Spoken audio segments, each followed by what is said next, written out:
Okay, Raviteja గారు చెప్తారు. రవితేజ గారు ఎవరు మాట్లాడాలి ఫస్ట్? బాబీ, బాబీ, అది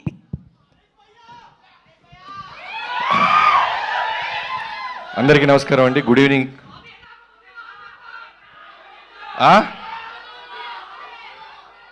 ఒకటి చెప్పండి. అంటే ఇందాక హీరోయిన్ ఎక్కితే అమ్మాయి ఎవరెక్కినా ఐ లవ్ యూ అన్నారు, మాకేదో అరుస్తున్నారు. అది తక్కువ మాట్లాడతాను, ఎక్కువ అరిస్తే కన్ఫ్యూజ్ ఉన్నది పోద్ది. ఫ్యాన్స్ అందరికీ, మాస్ మహారాజ్ గారి ఫ్యాన్స్ అందరికీ నమస్కారం.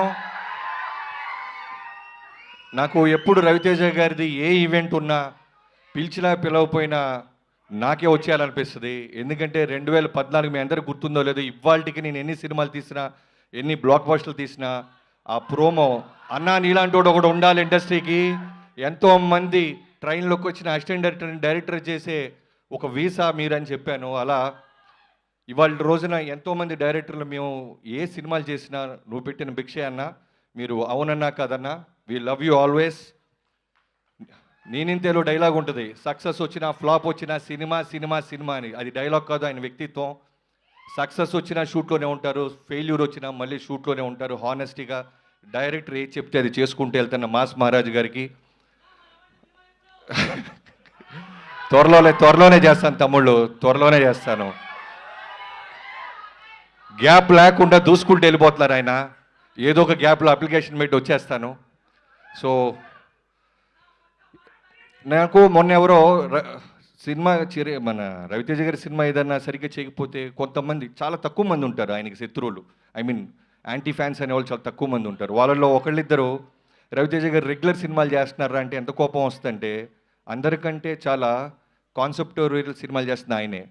షాక్ కానీ, నా ఆటోగ్రాఫ్ కానీ, శంభో శివ శంభో కానీ, ఎంతో సినిమాలు ఆయన ప్రయత్నిస్తానే ఉన్నాడు. ఆ సినిమాలు కనుక మనం నిజంగానే పెద్ద ఫిగర్లు చేసుంటే నిజంగానే కమర్షియల్ సినిమాలతో పాటు అవి కూడా ప్యారలల్ చేసి ఉండేవాళ్ళు.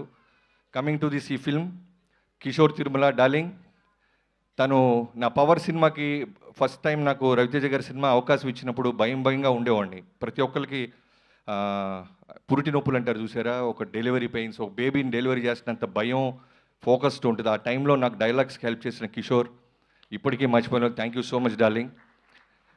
మీ అందరికీ తెలుసో తెలీదో చాలా జ్వరంతో ఉన్నాడు, అయినా సరే ఒక డైరెక్టర్ ఈ సినిమాని ముందు తీసుకెళ్లాలని అతను డ్యాన్స్ చేస్తుంటే నిజంగానే bottom of my heart we love you darling. నీ హానెస్టీ, నీ రైటింగ్ ఈ సినిమా ఖచ్చితంగా పే చేస్తుంది.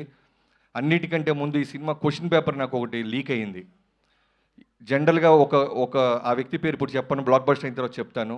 మీ అందరికీ తెలిసిన వ్యక్తే, చాలా అంటే చాలా పక్కాగా చెప్తాడనమాట. నేను రవితేజ గారి సినిమా ఏది వచ్చినా ఫస్ట్ అన్నీ అడుగుతాను ఎలా ఉందని. అలాంటిది ఈ సినిమా రాత్రి చూడటం జరిగింది. అతను చాలా ఎక్స్ట్రాడినరీగా ఉందని చెప్పాడు. ఆ సినిమా ఖచ్చితంగా ఈ సినిమా బ్లాక్ బస్టర్ అంటానని ఇదే బెస్ట్ ఎగ్జాంపుల్.